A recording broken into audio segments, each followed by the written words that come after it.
Okay, I think it's time to start. So, shall we? So, welcome everyone to this meditation express, morning express. So, my name is Margo, and today I would like to lead a meditation on emptiness.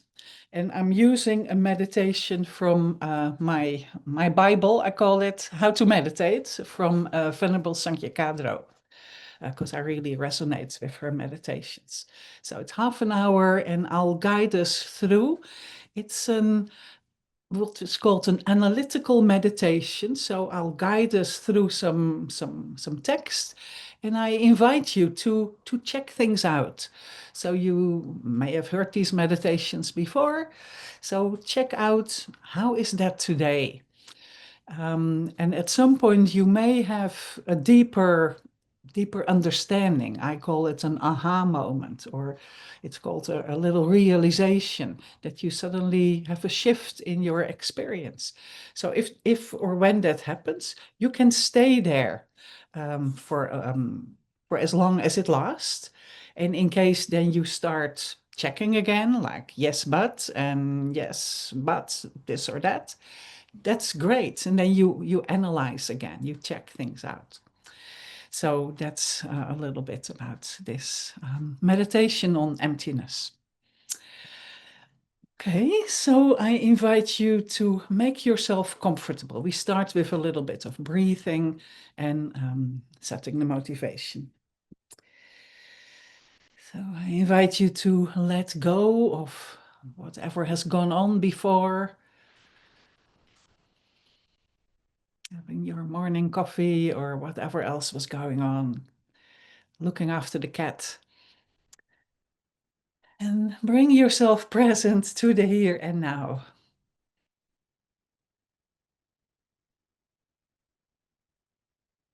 Notice your body in whatever way you're sitting. Feel your sit bones on the seat. Allow your back to be straight as much as possible without being stiff or tense.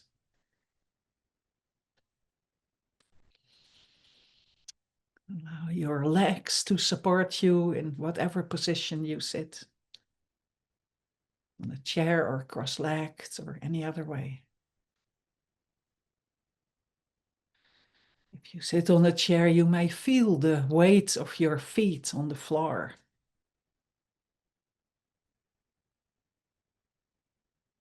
Allow your shoulders to be relaxed. Some space under the armpits. Arms and hands relaxed, and you can, traditionally they say, fold your hands in your lap, the right on top of the left, and the thumbs lightly touching each other. But any other way you're doing that works for you, that's fine.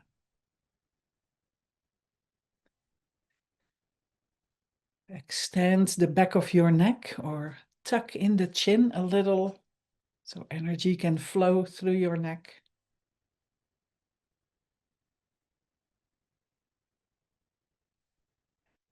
Allow the jaw to be relaxed. No clenching of the teeth. And the tip of the tongue can be behind the upper teeth, touching the upper palate.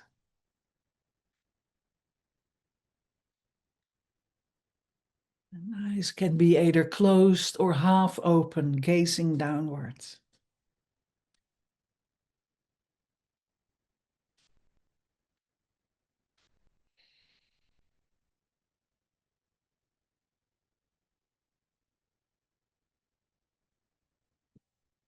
As we checked our body, let's also check our mind, especially check our motivation for being here. So what is your own personal motivation?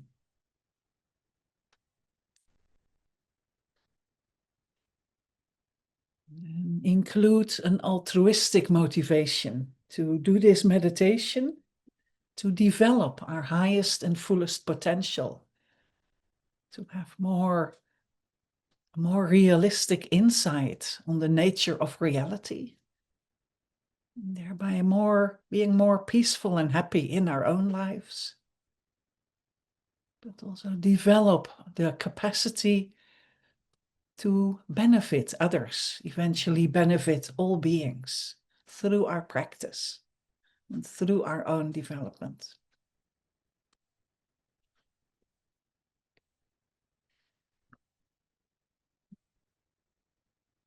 As we gonna focus on the theme of emptiness that maybe you're familiar with, or maybe not, maybe a little, maybe a lot. Just, I invite you to bring your curiosity with the alertness of a spy, slowly and carefully becoming aware of your sense of I. Who or what is thinking and feeling and meditating? Sitting on this chair.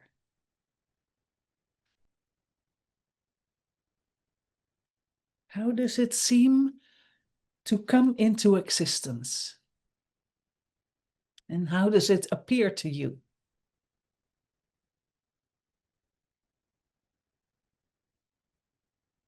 Is it a creation of your mind?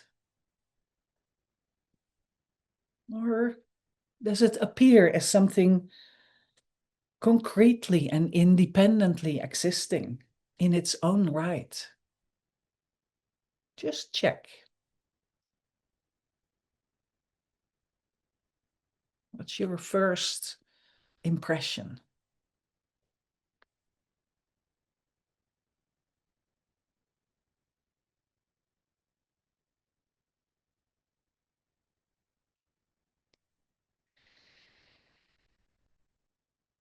So if you think you can try, if you think you can identify this I,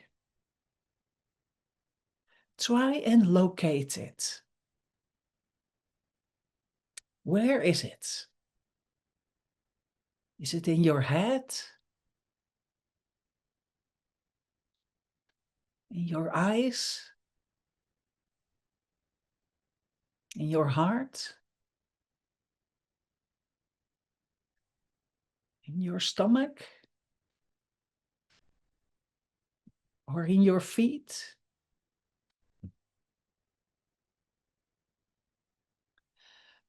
Carefully check all the different parts of your body, including the organs and blood vessels and nervous system.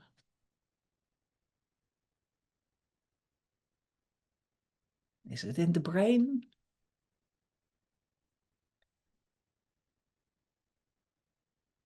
Can you find your eye somewhere in the body? Maybe it's very small and subtle. So consider the cells and the particles, the atoms and parts of the atoms.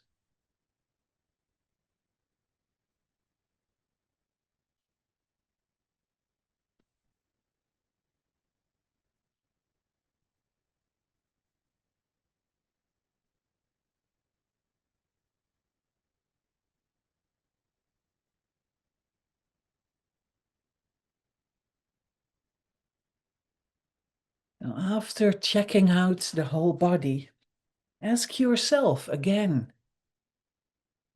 how your eye manifests its apparent existence. Does it still appear as concrete? Is your body the eye or not?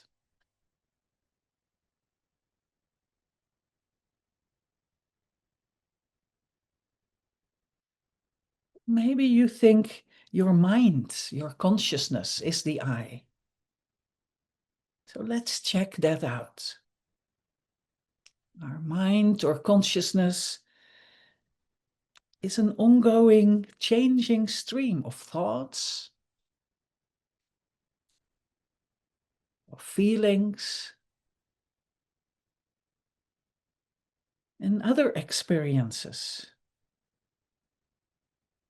that are coming and going very quickly, alternating.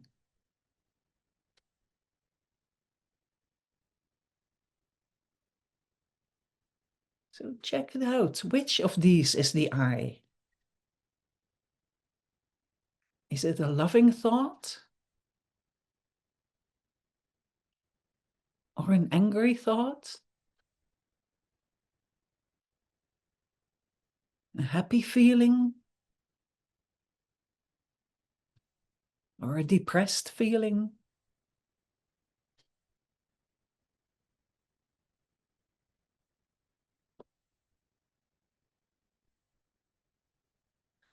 Is your I the meditating mind?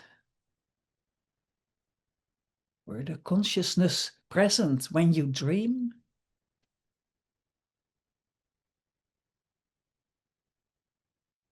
So can you find the I somewhere in your mind, in your consciousness? Just check that out.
If you can't find this I in your body or in your consciousness,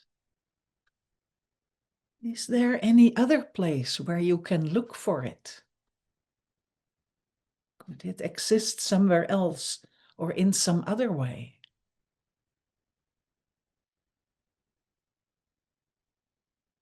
So check this out. Check every possible way it could exist.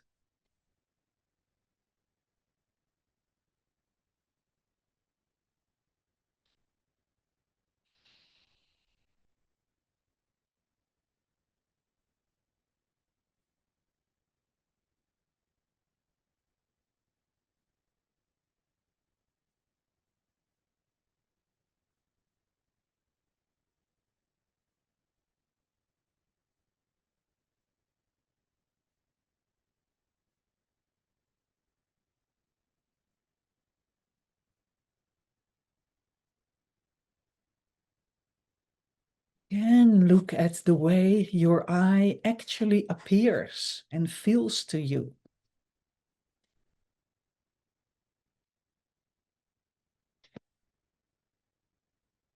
And after this search for the I, do you notice any change?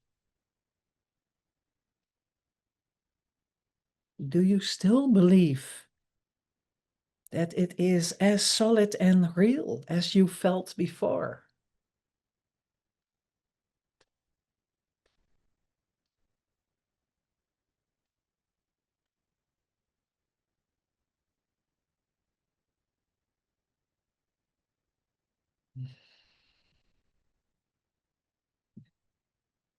Does it still appear to exist as independently in and of itself?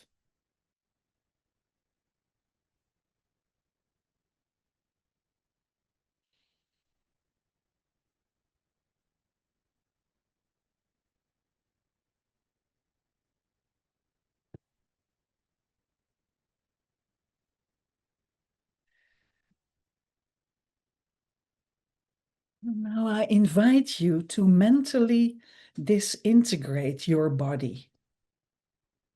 Imagine all the atoms separating and floating apart.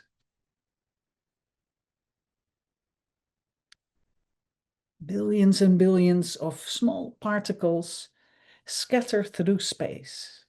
And imagine for a moment you can actually see this.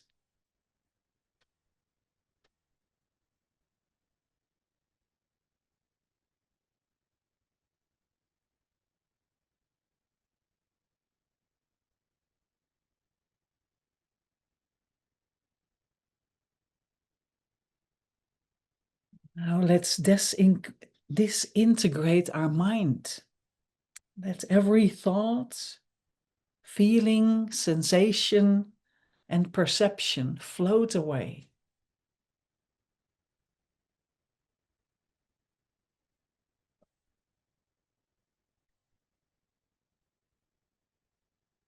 And stay in this experience of space as long as you can without being distracted by any thoughts or sounds.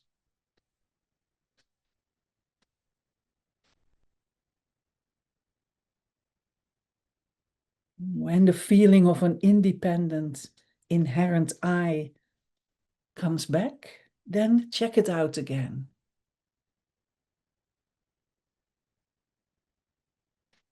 Otherwise, stay in that experience of spaciousness.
Do not make the mistake to think, my body is not the I.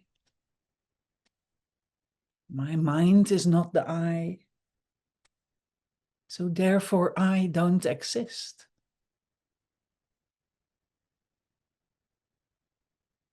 You do exist, but not in the way you instinctively feel. That is, as an independent and inherent being.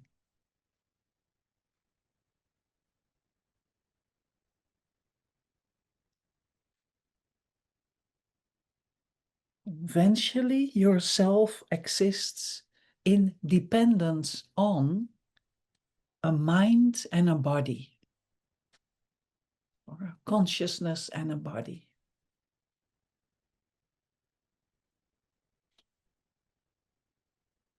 And this combination is the basis to what the conceptual thinking describes a name, gives a name, and gives it the name I or me.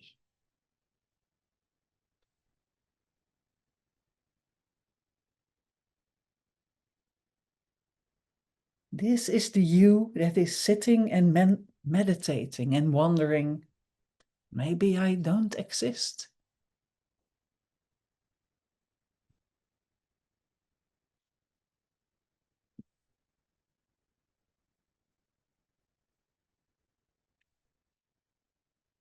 Everything that exists is dependent on causes and conditions, or parts and particles, and names for its existence.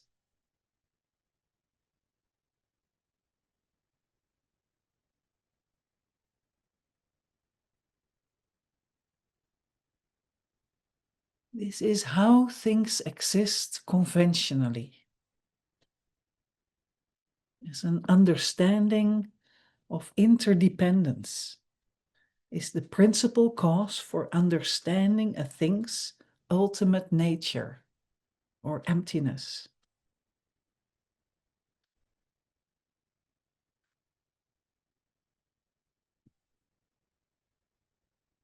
Conventional nature of something is its dependence upon the causes and conditions,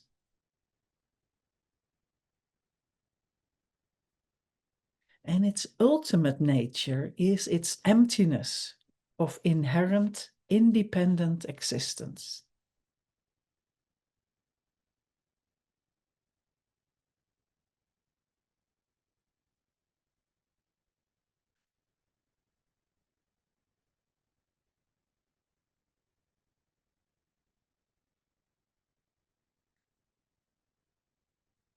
Go back to your feeling of self or I, and think how you exist conventionally in dependence upon a body and a consciousness and a name, a label.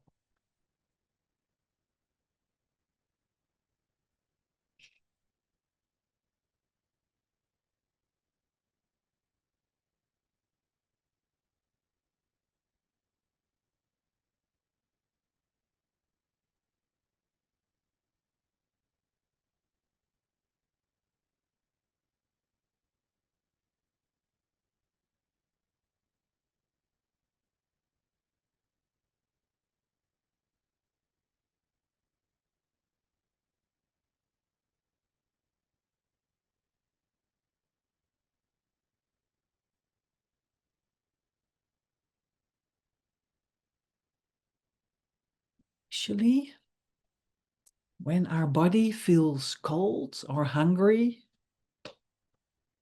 for example, we will say, I am cold or I am hungry.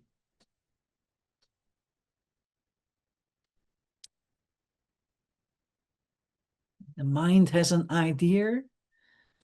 We would usually say, I think.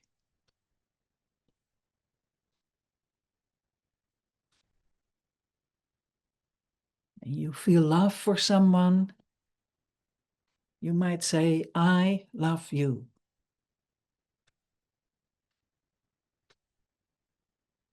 You introduce yourself to someone. You might say, I am so and so.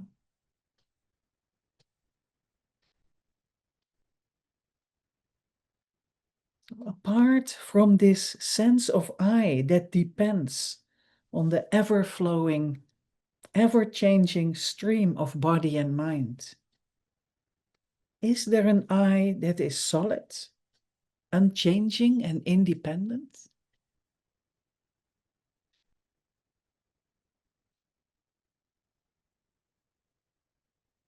They say the mere absence of such an inherently existing I is called the emptiness of the self.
So then, as we bring this meditation towards closure,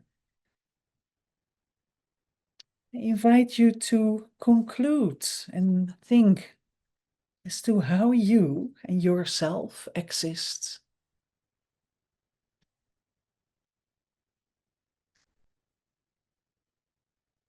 And let's dedicate the positive energy of our meditation, our exploration, and any insights you've gained to the enlightenment of all beings. I think that this meditation is just one step along the path to achieving a direct insight into emptiness. And by doing that, cutting off the root of suffering and dissatisfaction.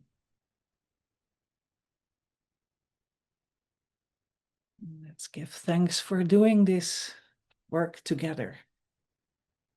Just gently bring your attention back to your body, into the here and now. And take that awareness with you as you go into your day. So thank you, everyone, for joining. And I think next week there will be somebody else leading the meditation. Mary, would you want to say something about that? It's my last one until something else happens. So, Well, I believe Venerable Katie Cole will be back from her pilgrimage.